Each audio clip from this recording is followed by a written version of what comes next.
Hi everyone, this is Carly and this is my assignment 8 for our EDUC 5338 class assignments. And yeah, if you see me looking over to the left, sorry, it's my notes. I tend to, forget things as I talk, so I didn't want to forget anything.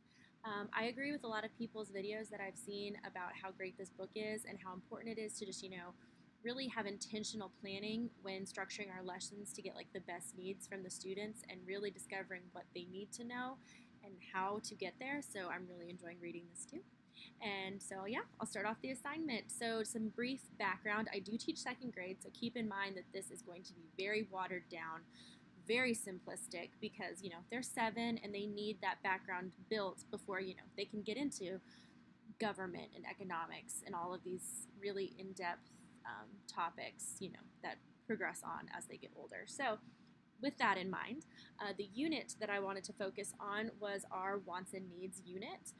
It's something that I'm currently planning right now, and so I thought it'd be kind of relevant to apply what we're learning in class into my professional career. And the focus of this week's unit on wants and needs is actually services and how services impact the community with a specific focus on jobs in the community. So with that being said, the TEKS for this lesson are 11B, and just so you don't have to go to second grade social studies and find them, I thought I would tell them to you. And 11B is to identify government services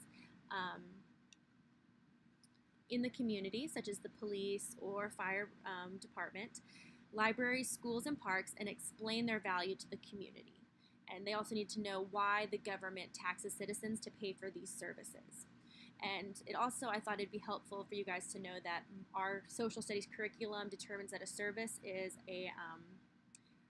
they use it very vaguely as something that someone provides for someone else, typically with payment.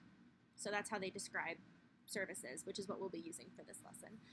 So for my understandings, I said that the learner will understand the various types of service jobs in a community and how they're related to a community's function and their importance in their involvement in the community. And I also thought that it would be important to say that their learners will determine which jobs are service jobs, and they'll be able to support their answers with evidence.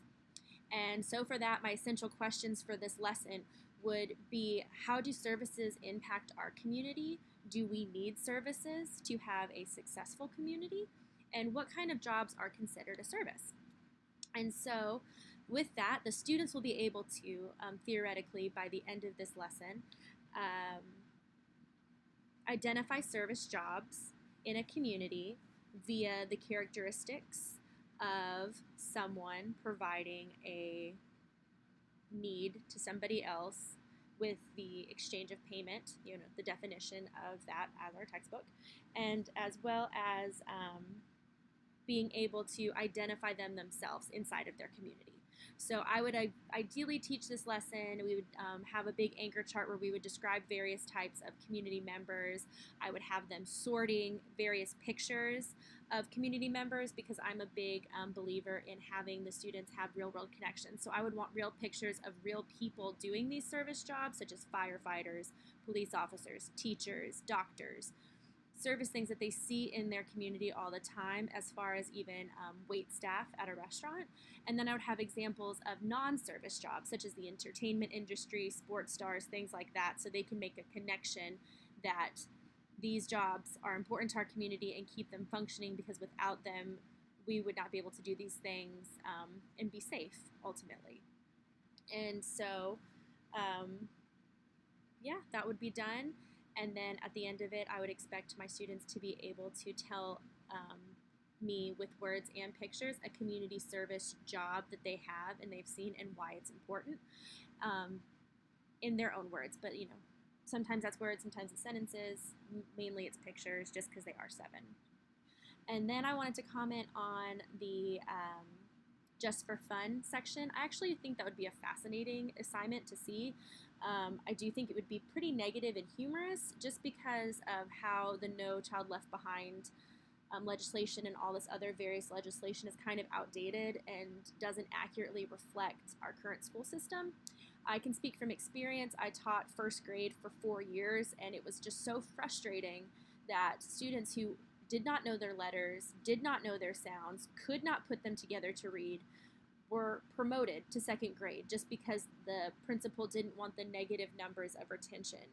And so now these students who did not read in first grade, didn't know how, are automatically behind in second. So those teachers are playing catch up. So the third grade teachers are playing catch up. So the fourth grade teachers are playing catch up. And now our principal's struggling because STAR scores are low because the kids can't read. And I think that this is something that could just be so easily prevented if we would switch our mindset instead of arbitrary grade levels and the negativity of being retained to actual tracking of student growth, and realizing that if they don't know letters and sounds, they should not progress until they do. There, of course, needs to be safeguards so we don't have like a 12-year-old student in first grade, but after 2 years of first grade and they don't know their letters and sounds, then there is able to be diagnosis if there's a learning disability. So I really think that, again, I think these cartoons would be fascinating. I think it would be a nice wake-up call because, as I said, our legislation is just kind of, whew, these days. Anyway, so I really enjoyed sharing my thoughts with you guys this week, and I can't wait to read some more videos. Have a great night.